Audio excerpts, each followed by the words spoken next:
At time of writing, it's currently 2 a.m., and I just got to a particular scene in Deltarune. One that shook me so completely that I was immediately driven to write a script about it. One that made me feel like it wasn't just a game anymore. But I can't talk about it. I can't say what I want to say about the Weird Root until I first talk about everything around the Weird Root. The characters, their lives, their emotions, and how they would react to learning just what's going on. This will take an extremely long time to parse, but trust me, all of this is important.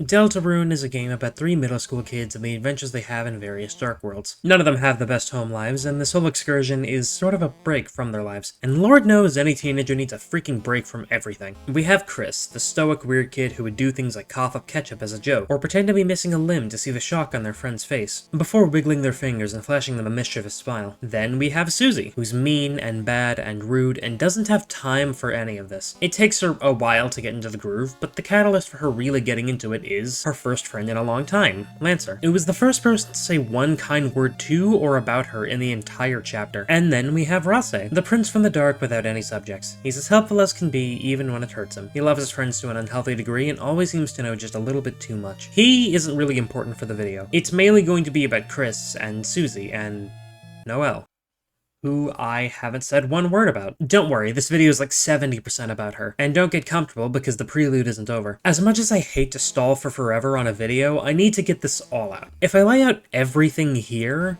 then I believe it will strike you even harder when I lay out just how messed up it is to play Snowgrave, and how it hurts everyone in the story, especially Noelle. But to talk about Noelle, we first need to talk about Kris.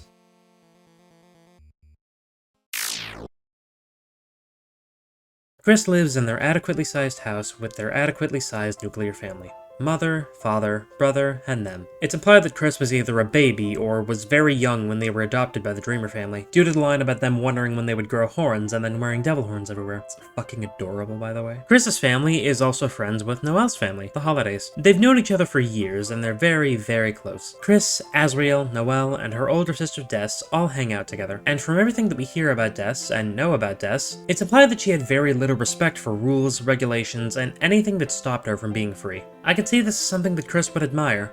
Look at her. So untethered, so free. Not held down by anyone or anything, try as they might, including Kris. There are moments in chapters 1 and 2 where Noelle mentions that Des was more than a little blunt when protecting Noelle from Kris's antics, smacking them with a wiffle bat as certain to get them to shut up about how Chuck E. Cheese for snow leopards likes to eat kids. I'd assumed that the dynamic they'd fall into would be Kris spooking Noelle for fun, Des making them stop with a good smack or two, and Asriel giving an exasperated sigh because his younger sibling is so goddamn weird. But I digress. Des was lovely. She was close with Kris and Asriel. She was probably the one who would kick off whatever activity they'd all participate in that day. She played in bands, she played in sports. She was a woman with the biggest personality Kris had ever seen. And then, one day, she was gone. Just like that. No warning, no note. It was as if she disappeared in the middle of the night and no one saw where she went. This isn't right. People can't just go away, can they? They can't just up and vanish. She can't just be gone now. But she is. Des is gone. Everyone took this hard. After a certain point, I could see Kris looking at their own older sibling and wondering, could it happen again? And it does. But not to the person you would expect. Toriel and Asgore didn't have the best relationship. Something, we don't know what, drove a wedge between the two. There was fighting, blaming, bickering all the time. Around this time, Kris and Asriel began to stare more intently at the TV, watching more cartoons, seeing whatever MTV had on that day, playing more video games. It was their escape from the world. But the world continued to change around them. Asgore is no longer the guy Kris sees every morning they wake up and every night when they go to bed. He's the guy who used to do those things, but moved out because his ex-wife just couldn't bear the thought of staying in the same house as him. It's around this time I think Kris began to latch hard onto Asriel. Des is missing. Asgore is gone. They can't lose anyone else. Asriel quickly becomes Kris's favorite person. They become enmeshed with the goat, seeing as he's the only family they have that is still capable of leaving them. And he eventually does. College isn't just something you decide to go to on a whim. College is something you talk about, something you plan for, You don't just walk through the doors one day and ask for a pencil. No. Asriel probably talked a lot about going to college, and it probably hurt him more than anything to leave Kris behind, but Asriel has his own life. He has his own decisions to make, his own world to explore, his own experiences to have. And he knows he can't do it all with his younger sibling, especially because they have to have experiences outside of him too. And Kris knew that this was coming whether they liked it or not, whether they wanted to have experiences without him or not. In my head, I think Asriel hung out a lot more with Kris before he ended up going to college. A few more days of just being together before he went off and only ever saw them on occasion. And then he hopped on his bus and went away to college. They still spoke, quite a bit, but Kris, being Kris, felt their heartache at the fact that Asriel was going to be seeing them less and less as time went on. Kris talks to people even less than they used to. Kris wakes up later and later. Kris socially recedes. And Kris knows that Asriel isn't missing. Kris knows that he will visit. He'll talk to them about college. They'll hang out just like old times, but they know it's only temporary. That's what kicks off the beginning of their antisocial behavior. Things have changed, and they won't ever go back to how they used to be. Kris gradually loses contact with Noelle. They're noticeably less close. And here, Kris feels like they've lost almost everything. Like it can't get worse than this. But it can.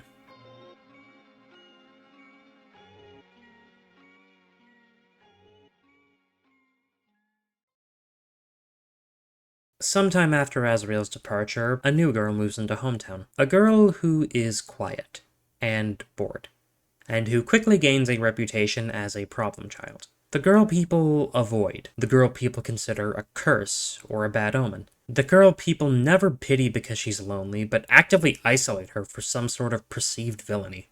A girl named Susie.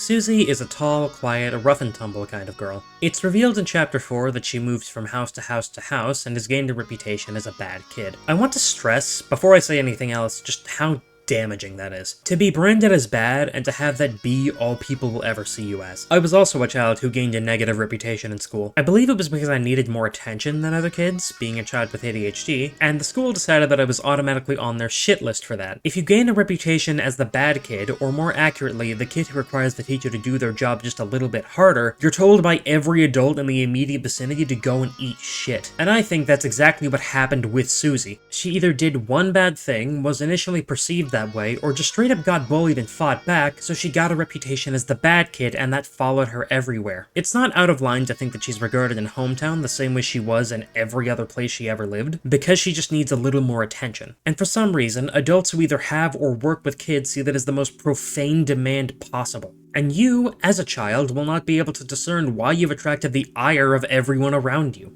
Eventually, this constant reverence by everyone as the bad kid gets to you. And for Susie, that manifests in a great deal of sadness, because it hurts to be told that you are wrong, that you are a pain, inherently. And when you look around, and you're one of the only people anyone ever treats this way, you begin to think that you are broken, that you are wrong, that there's something about you specifically that makes people go away. In Chapter 3, Susie says that anytime she ever made a genuine friend, she ended up moving away anyway. And she says that she was always the bad and scary kid who people only ever got close to as a joke. And there's a very important line here at the beginning. You don't have to take being thrown away. In response to people treating her as less than, as broken, as mean and wrong without a chance of being anything else, she said, "You want to throw me away? Fuck you. I won't even give you the chance. You can't throw me away because you never even had me to begin with." Susie is, partially, alone by choice. Alone because she refused to bear the pain of being mistreated. She embraced being mean and rude and nasty and violent, because in her mind that's the only way to drive away the people who would have hurt her regardless. And the only people worth talking to were the ones who weren't afraid. And it turns out, a few very special people weren't. And when they grabbed her hand, and held it, and told her how much she meant to them, she never wanted to let go.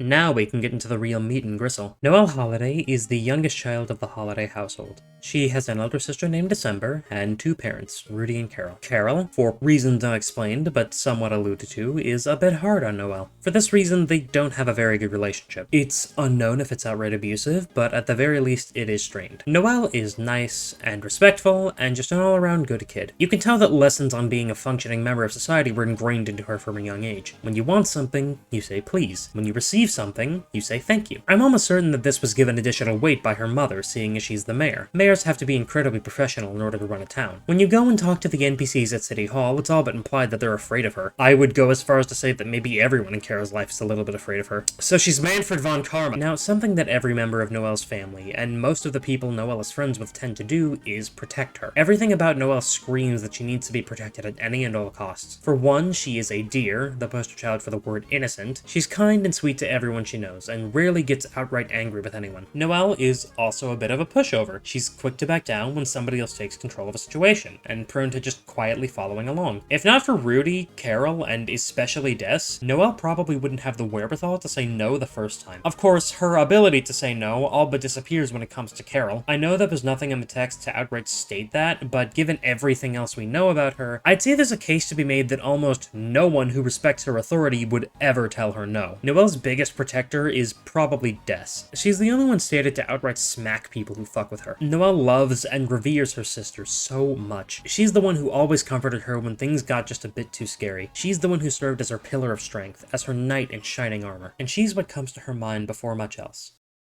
And then she goes missing.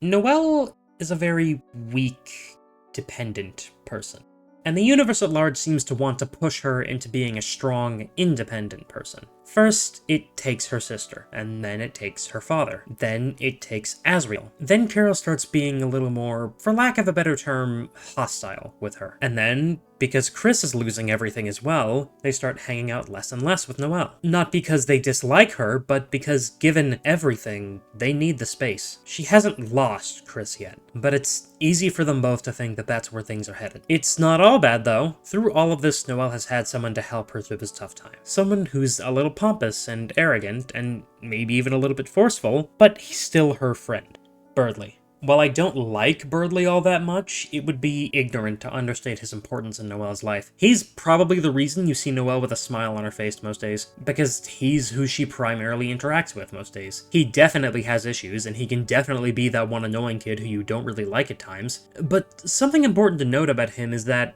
he cares. In Chapter 2, he loves Noelle so much that he would make a whole new world for them. A place where they could just be on top. Not necessarily as the king and queen either. To drive home just how much she matters to him, he wouldn't even do this because he likes her romantically. He just loves her and values her friendship that much. He's also an integral part of the plan to defeat Queen once and for all, specifically because he loves her so much. Noelle and Berdly aren't all the way there. They don't have the best friendship they could possibly have, but they're certainly getting better as time goes on. But despite Berdly's friendship, all of the terrible, stressful things that Noelle has to deal with are still going on. And then, on top of everything, the universe sends you.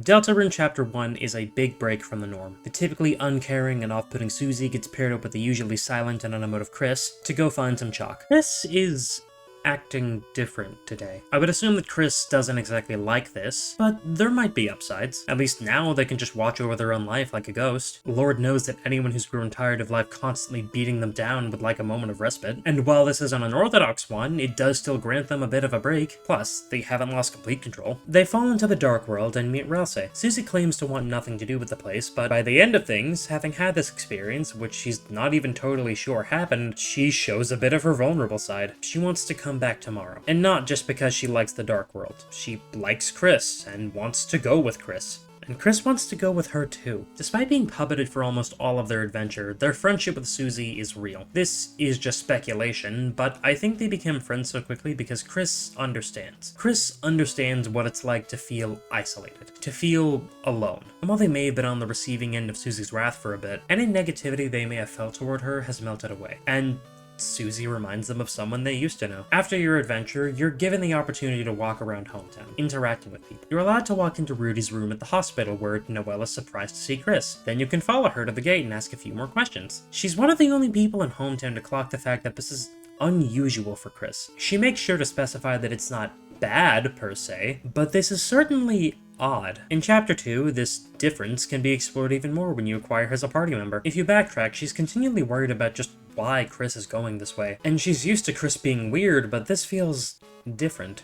If you go through Chapter 2 like normal with her, she learns to diffuse situations with you, and eventually ends up back in Queen's monolithic hands. It's worth mentioning that I think there is a lot of merit to the Universal Mother theory, and that's particularly evidenced by Noelle getting to roleplay what it would be like to stand up to her controlling mother through yelling at Queen. She really does not like the control, and reveals to us that she'll never be happy just doing everything her mom tells her to. And it must really hurt for one of your protectors to also be the one necessitating your protection, because despite everything, Noelle still can't protect herself in Chapter 2. She can't fight without someone to help her, and she can't stand up for herself until not doing that would kill Susie and destroy the world. It's also very telling that the big push for her to finally stand up for herself is Queen threatening Susie. Susie embodies a lot of the traits that Des and Rudy did. She's fun, she's rash, she's a bruiser, and when someone threatens her friend, she's immediately on the attack. Noelle loves her family. Her mother, father, and sister are strong and protective over her. And Birdley is too whenever things get dire, or when their grade is at stake. So it would make sense that she would seek out friends with those traits as well. She got used to love being shown through kindness towards her, and snarling toward anyone who sought to hurt her. I think Noelle saw Susie's brutish attitude, got it into her head that she could probably put someone in a headlock if they started some shit, and then started entertaining the idea that they could be friends.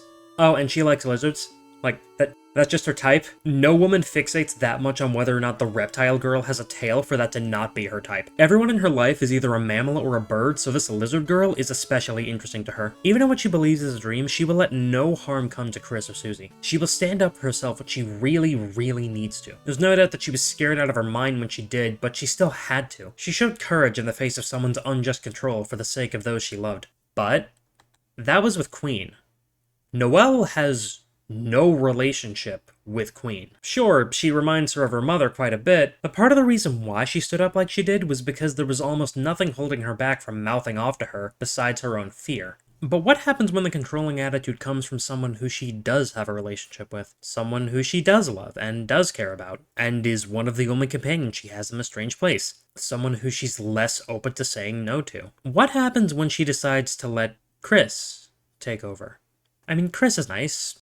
Sometimes. They wouldn't try to control her to their own ends, regardless of what she thinks. Kris wouldn't scare her, at least not for very long. Kris wouldn't use force, at least not too much. But most importantly, Kris wouldn't hurt her. And she's right. Kris wouldn't hurt her.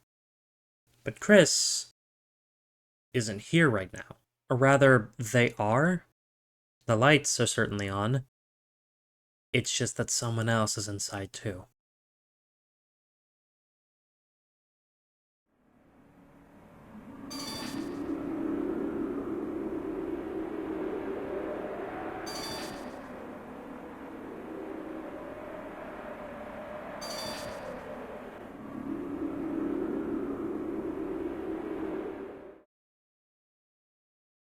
Noelle joins Kris's party. She's a level 1 snowcaster with a few cool moves at her disposal. She comes packing a silver watch, which increases graze time, and a pin that Queen gave to her. If instead of going forward you decide to exit stage left, she immediately clocks that something is amiss. You run into your first enemy, and Noelle is scared and perplexed. The battle goes extremely quickly.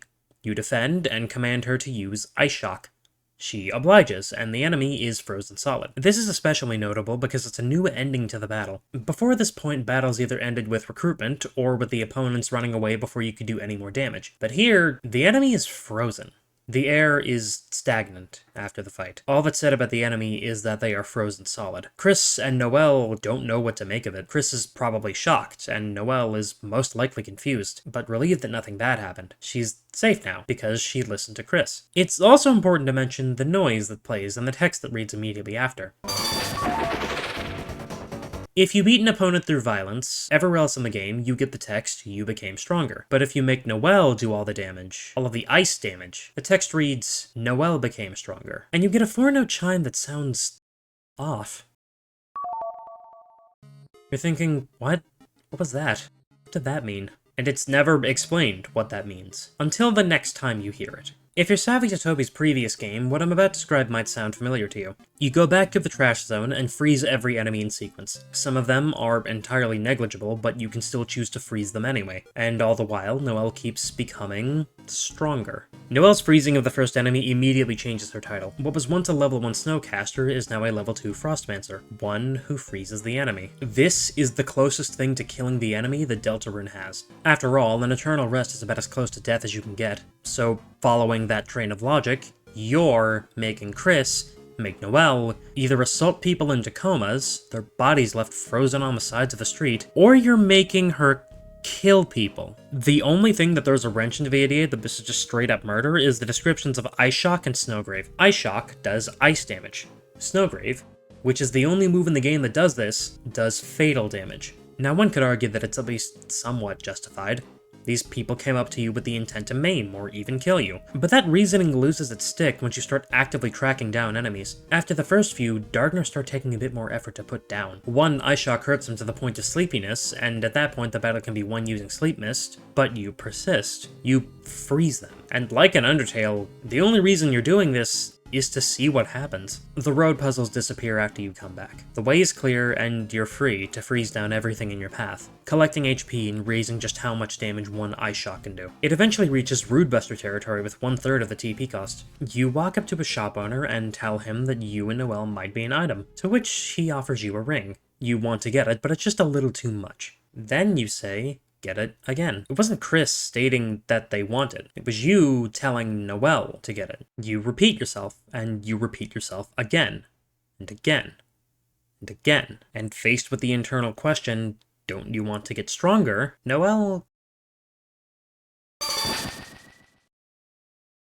The shopkeeper is gone. Noelle has the freeze ring. It raises her attack and magic by 4, and there appears to be a person sealed inside. In the immediate next area, Noelle holds down the button so Kris can pass through a wall of electricity. She considers stepping off, briefly, and wrestles with an intrusive thought. One about stepping off and letting Kris get fried. Something to note here is that Noelle is under the impression that this place is more game than reality, more fantastical than the real world. Magic is real, and everything can be healed with a little spell. But this isn't exactly unreality. Noelle is freezing people at the behest of her friend, and she's faced with the inkling of the thought that this might even be murder. Because what else are you supposed to think when you freeze someone solid in front of you? And putting somebody into a coma isn't better, because if you put someone into a coma for no reason in real life, you'd still feel horrible because putting someone into a coma might kill them. Another thing to mention is Noelle's stated strength and capacity for violence. We don't see much of the latter, but it is hinted at in this and in subsequent chapters that Noelle does have violent thoughts about people sometimes. She literally wanted to shake Birdley by the neck at one point. I have no doubt that she'd be immediately apologetic were she to do such a thing, but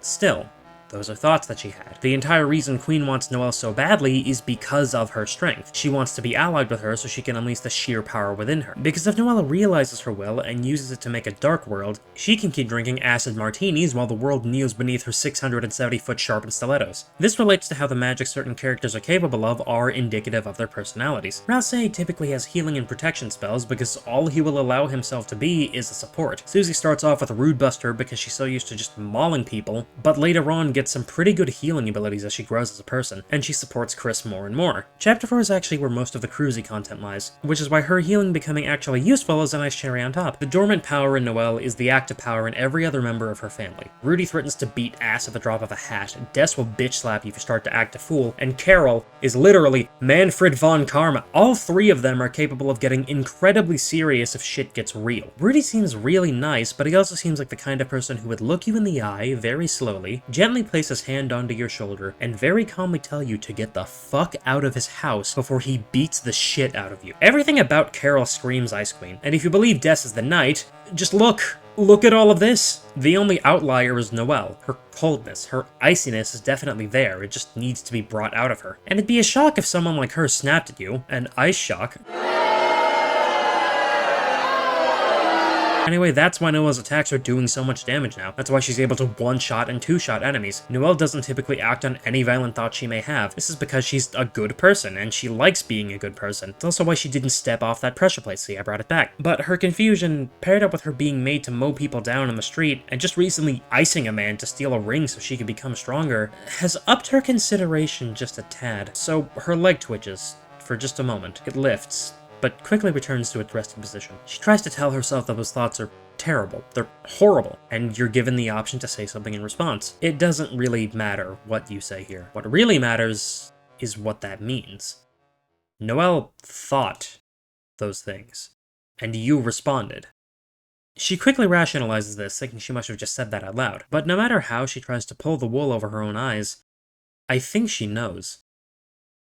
By this point, Darkners are actively running away from you. People are closing up shop. They're staying inside their homes. Nobody wants to be out right now because they've either seen one of the fresh frozen bodies on the sidewalk, or they've heard about the people making them. They know what you're capable of. They know what you did to that shopkeeper. They know what you did to everyone else, too. They want nothing to do with you, but you want everything to do with them, because you want to see what happens, don't you? You then force Noelle to solve a puzzle. Something I feel the need to mention here is Kris's agency in all of this. Kris is capable of moving on their own in the dark world, and it's easy to assume that anytime you're not pressing the arrow keys, Kris is moving on their own. But I feel like this scene in particular really goes against that notion, because why would Kris be physically pressuring Noelle into doing the puzzle if they don't want to? You don't just control what they say when options like this pop up, sometimes you control what they do. This will be elaborated on later. A strange man in the dumpster somehow knows how many Darkners you have yet to freeze. He promises you a ring if you manage to freeze them all, and so you do. Noelle, this entire time, has been trying to convince herself that Kris is making her stronger, that Kris is helping her, and Noelle knows that she definitely needs the help. She's had a few moments where she can't remember anything that happened, only that there was darkness, and then she was stronger. There was snow, and then she was stronger. There was Kris, and there wasn't the enemy, and there was her, stronger. Her powers rival that of a Red Buster now, and the Thorn Ring makes ice spells cost even less. With the ring, she is now a level 2 Ice Trancer, receiving pain to become stronger. Honestly, this is a really great metaphor for how Noelle must be feeling right now. She's able to dispatch more enemies more quickly, but they're running away from her. They're scared. They're acting out of self-defense. They don't want to fight her. So while she's technically stronger, the knowledge that what she's doing is wrong sure as hell doesn't make it feel that way. Because if it were, she wouldn't have to keep reassuring herself. Something important here is how Noelle has been acting in reference to the Thorn Ring. The Thorn Ring has an effect on it called trance. To put someone into a trance is to lure them into a state of half-consciousness. Noelle becomes more suggestible in this state, seeing Berdly as just another enemy to freeze. However, it's not just the ring putting her into a trance. This constant repetition, this cycle of finding an enemy, taking it down, finding an enemy and taking it down, this continuous grinding can put you into a trance. And that's exactly what happened with Noelle here. Because it's been the same thing over and over and over again for her. Encounter, Ice Shock, win. Encounter, Ice Shock, win. And she keeps getting stronger and stronger every single time. One could say this applies to every typical RPG, even Noelle compares the Dark World to Dragon Blazers. But Deltarune is no ordinary game. In Deltarune, every Darkner is alive. They have families, friends, a conscience. They exist. Mowing down Darkners would be akin to mowing down everyone you see on the street, but you don't really think that just by looking at them. No one looks like Vera-Vera-kun, no one looks like an Addison, nobody looks like any of these characters in real life, so there's a degree of separation between them and you, and that makes assaulting them all just feel a little less worse. But what happens when that degree of separation goes away? You turn a corner into an alleyway and you find Berdly. Berdly hasn't seen Noelle since the first time they crossed paths on Queen's roller coaster ride. Noelle, ears only tuned in to hear Kris's voice, asks if she should freeze the enemy.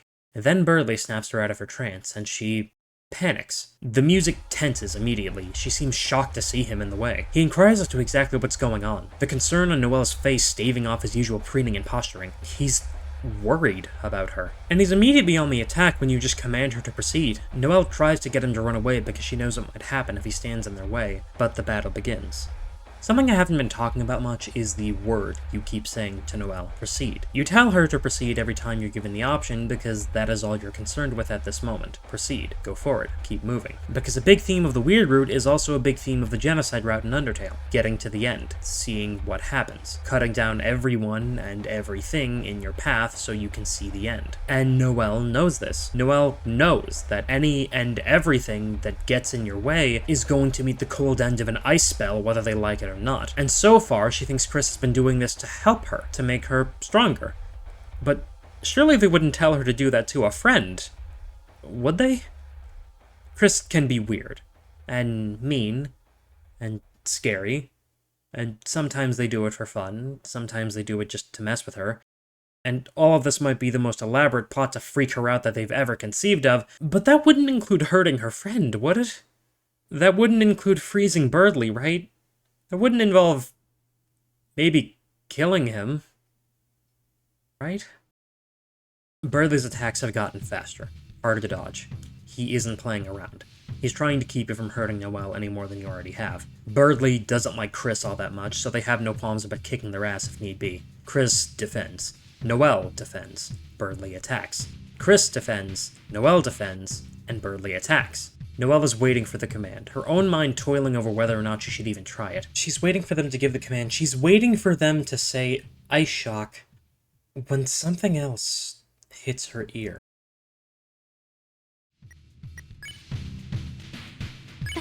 Snowgrave? I don't know that spell. I'm telling you. I don't know what you're talking about. I'm telling you, stop! I don't know what you're talking about. Fine, you want to see what happens so bad? Watch what happens when I cast a spell I don't know.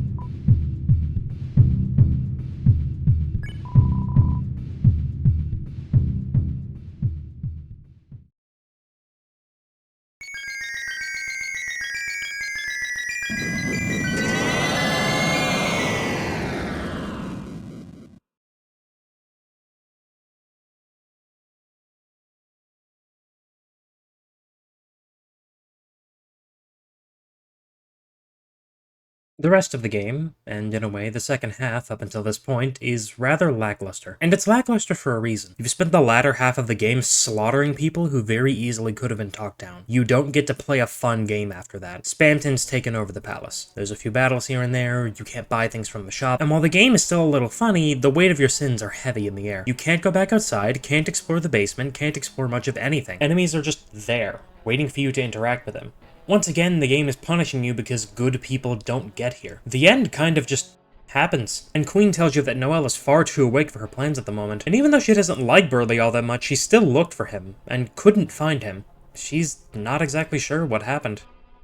And then, right at the end, Spamton appears out of absolutely nowhere. And I have several things to say. This is a really great bit of game design, actually. Toby does something here that he also did in Undertale, that being making the game boring for people who play it wrong. You aren't supposed to grind Undertale into oblivion. That's why it takes so long, and that's why you can't do any of the fun puzzles or fully enjoy the funnier moments. The same applies to Deltarune, even beyond the Snowgrave route. You're actively encouraged at every opportunity to recruit Darkners, and beating them up is seen as a terrible choice you should not make. You take it a step further in Snowgrave by possibly murdering them, meaning that the game will become even harder. I've had this in my head for a very long time, and I need to get it out. If you play Genocide first in Undertale, like fresh copy, you just got the game and you decide to murder everyone. Not only are you doing it wrong, but the game punishes you for even trying that in the first place.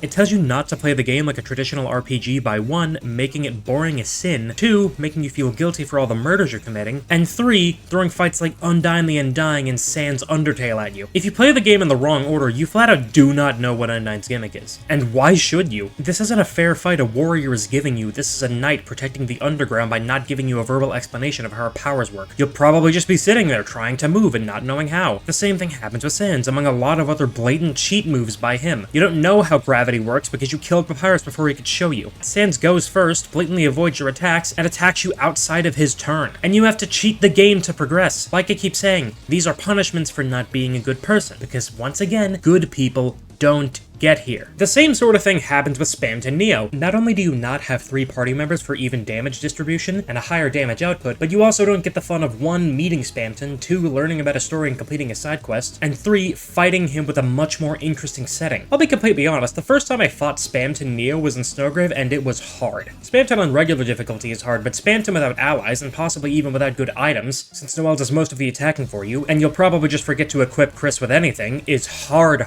You have to learn using the soul to shoot on the fly, and the only help you get is a pop-up telling you that holding Z fires a big shot. You might play Spamton Neo maybe once or thrice on the normal route and then beat him, but in Snowgrave, you will die over and over and over again, because you have nobody to help you. That's even a theme of the battle itself. Once you diminish Spamton's health by enough, he raises his defense by a kajillion and starts healing. All you can do is call for help, and Spamton, having been abandoned by everyone, is both disgusted and pitiful toward you when you do. The phrase "but nobody came" serves to further drive in the idea idea that this is effectively the Genocide route all over again. Oh, forgot to mention, and just like the Genocide route, the game decides to throw a big fucking wall in the way of you actually getting to complete the damn game so that you decide to spend your time doing something else.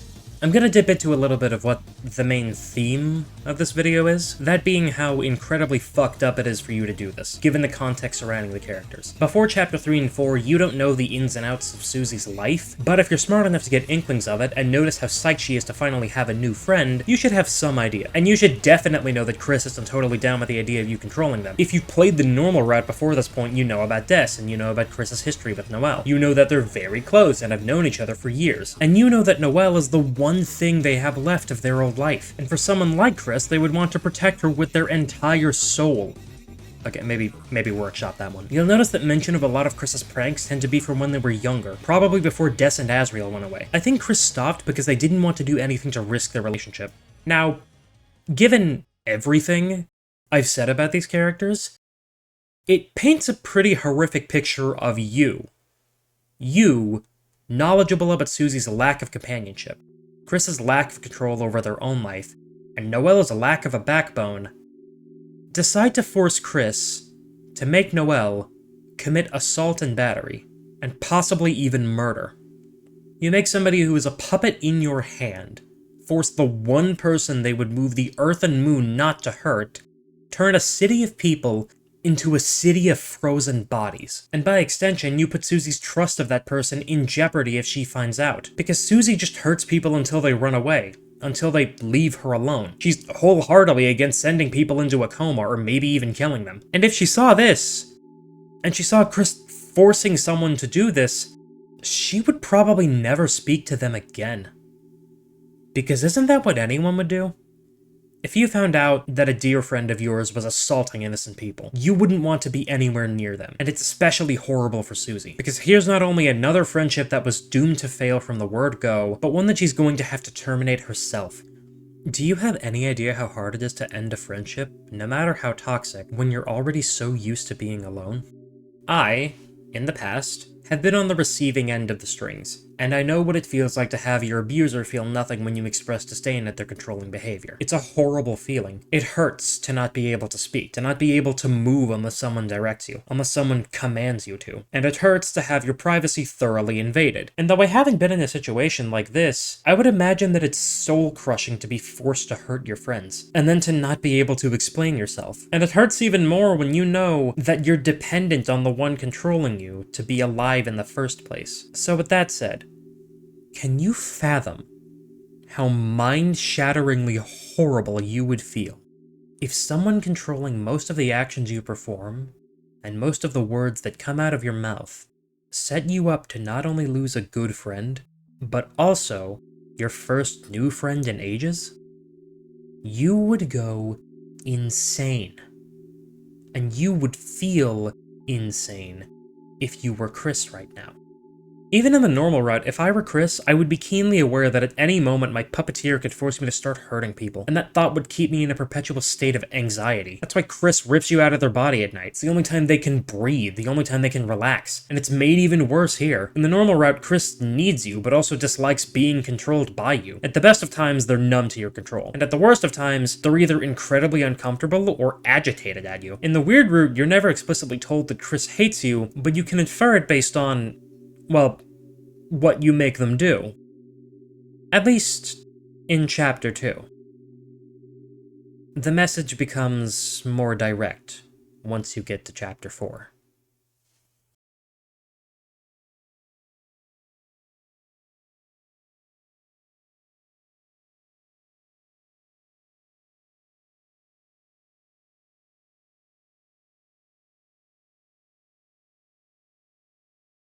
Chapter 4 starts off rather normally. You go to church and begin looking for clues. Something to note here is that the first words out of Noelle's mouth are, "You came to check up on me? That's really nice of you." Confusing you, the player. She wants to talk with Kris, which only raises more questions. Why? What does she want to say to them? You know where you'll find out later if you played the normal route, but for now those questions just hang. Noelle moves the story along pretty quickly, getting you to her house and making Kris look uncomfortable. Again, you the player are probably surprised at how assertive she's being. She's not usually this direct with anything, and the last time you saw her, she was still jittery and terrified. The last time you saw her, that is. You head over, the scene plays out, and Burley's would-be phone calls replaced with Noelle's mother checking up on her. Kris throws you out of their body, and the only thing to do is eavesdrop onto their and Noelle's conversation. You find out that Kris did some damage control, telling Noelle that everything was fine, they were just pulling pranks again, Burley would be okay, and plucking the thorn ring from her finger. If you don't do anything, or choose please don't, the scene ends there. It's done. It's over with. You can come back from this. Okay, you did Snowgrave. That's where this save file went, there's nothing that you could do about that. Well, there were many opportunities for you to do something about it, and there still is one now, but you're choosing to progress. Okay, fine. In spite of all of that, the game gives you the opportunity to fix it. All you have to do is nothing. All you have to do with that scene is to just let it end. Let it sit there, over and done with. Completed with you back on track for a relatively normal game. You'll probably have to deal with Burley later on, but other than that, things are, well, they aren't fine, but they're salvageable. But if you continue, if you blow your cover, if you reveal to Noelle information that she should never have gotten,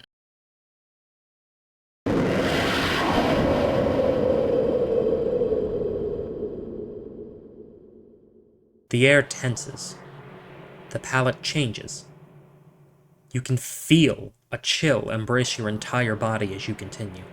And even though what you've just done, and the next 3 things you can choose to do, seem like the most damning evidence possible that something's definitely wrong with Kris, the game gives you another out, and it keeps giving you outs. You can walk away. You have the option to stop right here and right now. And maybe you do. And maybe Kris is still willing to deal with the fallout of everything that's happened up until this point, but if you continue, if you invest this much time into it, if you play through an entire other chapter with little more than a singular dialogue choice affected by your actions in Chapter 2, and you get here and you keep going, it seems as though you don't have a choice anymore. I personally interpret this as the game, the universe itself, the medium for which you're experiencing the story, giving up on you. Completely and utterly. I've tried, it says.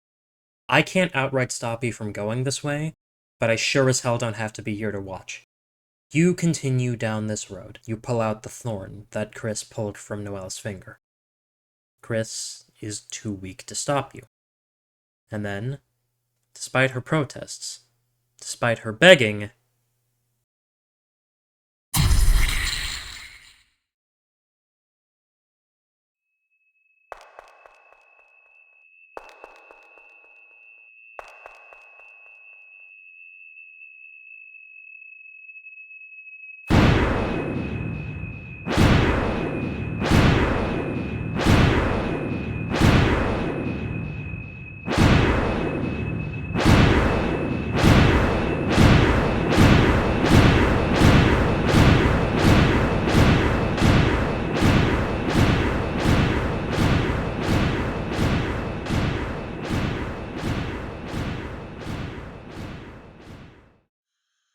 when I got here, I was spooked. Petrified for a little bit. I stepped out of Noelle's house, halfway down the street, and then, racked with guilt, I closed the game without saving. Before this moment, I was excited to see what would happen next. I was curious as to why one of my friends was so moved by this moment that they shut down any conversation about it before it began. He straight up did not want to discuss it. This is an incredibly powerful moment. I never really cried at Undertale's Genocide route because I wasn't in the headspace to practice proper empathy at the time, but 10 years have passed since then, and I can safely say, oh my god, Toby knows how to break you. I literally had to force my shaking hand to keep going forward with the dialogue choices, to see this through because, despite everything, I wanted to know. And know I did. And I hated knowing. The sound design is absolutely phenomenal here, as it is with almost all of Deltarune. The sound of Kris slamming their foot to the trash can over and over and over, the sound bouncing off of the walls and echoing outside the trash can. They don't say a word to you, but they show you just how much they hate you. Kris fucking despises you in the weird room. And what makes matters worse is that they need you to live. So when they're told that Carol is telling everyone to leave, they drop to their knees before they can properly break their foot off in anger, shove you back into their chest, and let you resume control. The quickness with which it happens just make me think that mentally they're going, just do it, just fucking do it, just fucking do it! And it makes you feel like the most loathsome person on Earth, because that is how Kris perceives you, as a loathsome creature embedded in their chest who they'd love to just rip out and smash to bits, but for whatever reason they can't. It's easy to say, it's not my fault. The Undertale and Deltarune fandom have had a big problem in the past, addressing, or more accurately, not addressing the fact that all of their actions matter, not just the good ones. An evil ghost child can't make you slaughter the entire underground before you even knew their name. Kris didn't make you force Noelle to slaughter the entire cyberworld either. You can't blame the game for making this an option in the first place, because just like real life, you do have the ability to walk around and kill people. Are you going to blame the universe for creating the metal that went into your knife too? No, it was all you. You did that. You have to deal with that. And this scene makes it even easier to say it isn't your fault. That the game made you, that you had absolutely zero choice, but you did. Even when the options were the exact same, you did. You could have stopped anytime you wanted to, and you already know how. You've been doing it every time you wanted to stop playing the game, by pressing escape. You didn't forget. And I know you didn't forget. It didn't even have to be through the push of a button. You could have tabbed out and closed the window. You could have gone into Task Manager and manually ended the game. You know these things, and you chose to keep going. You very well may have completely shattered the trust that Noelle has in Kris, and you may very well have completely broken their relationship into microscopic shards just because you wanted to see what happens. The context to hint at there being an external reason for the weird route only appears in Chapter 3 and 4, and even then, it might just be telling you that it exists at all. If Undertale is anything to be considered, it'll probably just be another instance of you, like I keep saying, doing it to see what happens. So as of right now, you have nothing but your own desire to see this through. Your morbid curiosity has driven you to assault an innocent girl, and it's your own damn fault. And no amount of rationalization or explanation or recontextualization will ever change the fact that you sacrificed a fawn on the altar of curiosity, and you used Kris's hands to do it. There's actually something interesting about that. The Mantle game states that the Forbidden Path began with ice, implying that this might have happened before. And the Thorn Ring is repeatedly called a commemorative ring, and to commemorate something means to show respect for a past event. Spamton also says he has two. I'm not entirely sure what this means, but I'm suspecting, really based on nothing, that it might have something to do with Des. Maybe Des put on a Thorn Ring a while back in a Dark World to cast ice spells more easily. Don't quote me on that though. I want to talk a little bit more about the sword route here. It's, no pun intended, chilling when you really think about it. Kris is aware of the fact that Burley is alive, as evidenced by them bringing him to the hospital in the dead of night. They aren't sure the Darkners you iced are, but if there's hope for Burley, then there's hope for them too. If you ever decide to go back there, that is. But in the sword route, you commit actual mass murder. In my normal route playthrough, I completely forgot that killing monsters was bad the moment the game turned into Zelda. All it took was an extra degree of separation. Thank you, random YouTube commenter, for pointing that out. And Kris is forced to sit there and watch you pilot them around, slaughtering innocent monsters. Later on, there's even a cave with a lot of them hiding inside, and an entire room is dedicated to a bunch of monsters, ones incapable of attacking you, that you have to mow down to progress through the route. And what makes matters even worse is that you eventually get to Noelle, and one of the first things you can do with her is beat the shit out of her with your sword. She freezes the enemies you couldn't otherwise kill, including Burley. Something I've actually noticed about Noelle's sprite is that she flashes anytime she uses ice magic, like it's hurting her. Then when you get to a door, you use up the key. And then you use up Noelle. And she disappears. Something Kris is deathly afraid of is dying after the adventure is over, after the game ends, after you don't want to play with them anymore. This is evidenced by their panic attack at the end of the Spamton fight in the normal route, because they're witnessing someone break the moment they aren't being controlled anymore. And the only use that Spamton can see for himself, and his only use going forward, is being your tool. Being your puppet. So when Kris gets used up, they turn pale, because regardless of which route you're in, they're afraid that they have death waiting for them once you're done. Hey, so while I was editing the script and looking over a video of the sword route, I was faced with this. Okay, now I have two theories on this. One is that the part of you that Eram is talking about is you, the player, because you are technically a part of Kris. Or they mean that some part of Kris other than the thing controlling them enjoys the idea of killing a bunch of enemies in a video game. And Darkners are video game characters. I mean, I like doing the same thing, but I think whatever enjoyment Kris got out of that was outshone by the fact that despite being video game characters, they're still real enough for you to feel bad about hurting them. If I'm wrong, please tell me. This is the only hanging chat I noticed, and I would love for it to not be here, please. After leaving Noelle's house, the atmosphere is weird. Susie laments not being able to hang out with Noelle, and it's meant to make you feel even worse. She was actually excited to be invited over. She was excited to deepen her friendship with Noelle, but then she couldn't. Because while she was off exploring, somebody was ripping a brand new gash into her finger. And then something thoroughly incalculable happens. Something I haven't seen a good explanation for. Susie, after the fact, with a horrified expression, asks, "What did you two talk about?" And there are no choices. The question makes Kris see red. And every choice you could make afterward just needles them into more and more extreme actions. Biting their hand, shattering a candle, crunching into a red delicious like they want it to be dead and gone forever. It's at this point I'd like to dispel a fan theory that I don't really like. People take this moment, and a moment later on, to mean that you've inserted a piece of your soul into Noelle, and plan on taking over her entire body. And unless the rules of how souls worked have changed, that cannot happen. If a monster absorbs a human soul, the monster still retains their autonomy. The only thing a human soul can control is itself, and whatever human it's inside of. And also, more glaringly, the answer as to whether or not this is true is based off of you. When you meet Noelle in her room and you choose to equip her with something, it is only the thorn. And the reason that's all you equip her with is because it's all you choose to equip her with. The only person in the room who can somewhat mess up your plans for her is characterized as being at their absolute weakest during this moment, to the point of where you can make decisions for them while outside of their body. And also, why would Kris ever want to put the soul, something they're either on negative to actively loathsome terms with, into the one person who they want you to stay the hell away from? No. There's nothing in here that you did not do. That's the thing I keep trying to hammer home. This scene is exactly how it plays out. As you play through Chapter 4, certain dialogue choices will reflect how Kris is feeling at the current moment. And one in particular, thinking of Noelle, gives you a pretty interesting scene. A text box appears. And in a shaky voice, Noelle says,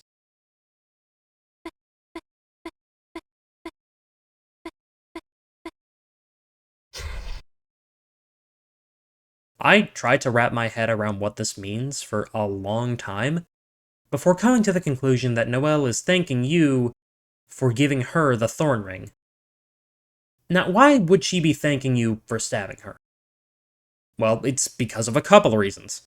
1, she's just been faced with the reality that Kris can read her mind. 2, she's got some semblance of an idea that Kris is being controlled by someone else. 3, she's been told that her romp through the dark world was not a dream, and because of that, Birdley being hospitalized is her fault. And 4, she's been stabbed with the thorn ring. All of these revelations about the last 2 days, paired up with the ring's trance effect, make her head go empty. And 5, Noelle is a nice person. And she's just been given something by a friend. Something that will help her become stronger. Isn't that nice?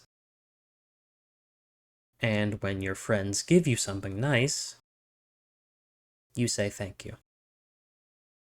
People tend to get hung up on the pixel. Some think it's a soul, but I think it's a drop of blood. You tore through Noelle's flesh to embed a thorn within it so violently that the wound bled freely after the fact, and the mental image of Noelle's bleeding finger has been singed into Kris's eyes. The burning, aching image, and the words that followed, drove them to beat you half to death for your sins.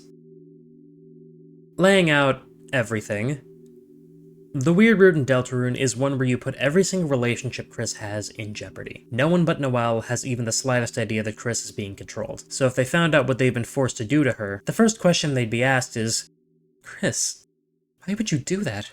If Susie found out, she would feel betrayed, and slip back into the idea that people only get close to her in order to hurt her in some way. Ralsei, though I didn't mention him much, definitely knows. And it's made him wonder if you continuing down the path you're on would make the story end even worse, which is already bad considering the fact that he says this while coming off the heels of a mental breakdown, spurred on by the prophecy already ending in a horrible way. Toriel, Asgore, Rudy, Des, and even Asriel would be mortified to find out what you made Kris do. It would take a lot of convincing to say that the soul was the reason why this happened, and some people might just not believe them. And Kris himself is probably worried about all this happening. And to make matters even worse, you've probably permanently damaged Noelle's psyche by making her send a good friend of hers into a coma. You've spent 2 chapters completely destroying her brain, and the only thing that tries to stop you is the tool you keep using to do it. And what's got to feel even worse is that because of all this, Carol calls you.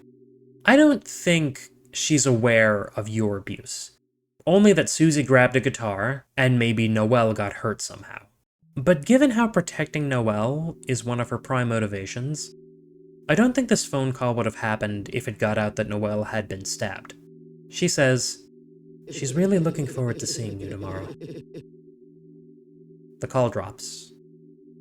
The world disappears behind Kris, and then the screen cuts to black. How much worse could it get? I don't know. You tell me. And as of now, that's where it ends. I have no doubt that it's only going to get worse from here on out, because that's how Toby wrote Undertale, and that's how Toby seems to be writing Deltarune. It's important to remember that even though it will get worse, that will only be the case if you decide to go through with the weird route.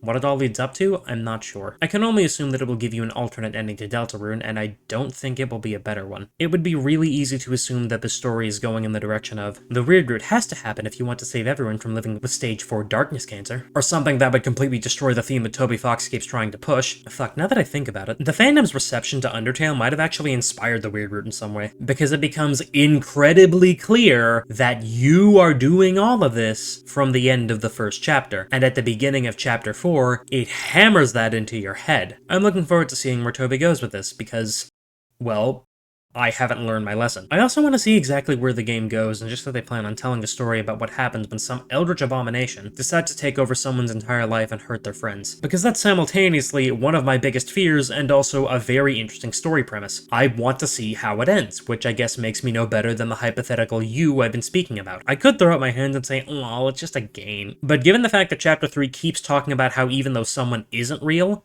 people will want the best for them, and they will hurt and have feelings and emotions, I would assume that the later chapters will completely shatter the notion that just because the game is a game, and this is a collection of pixels on a screen, you will still feel fucking horrible for hurting them. Because that's what's happening already with every other game that exists, provided it has good writing.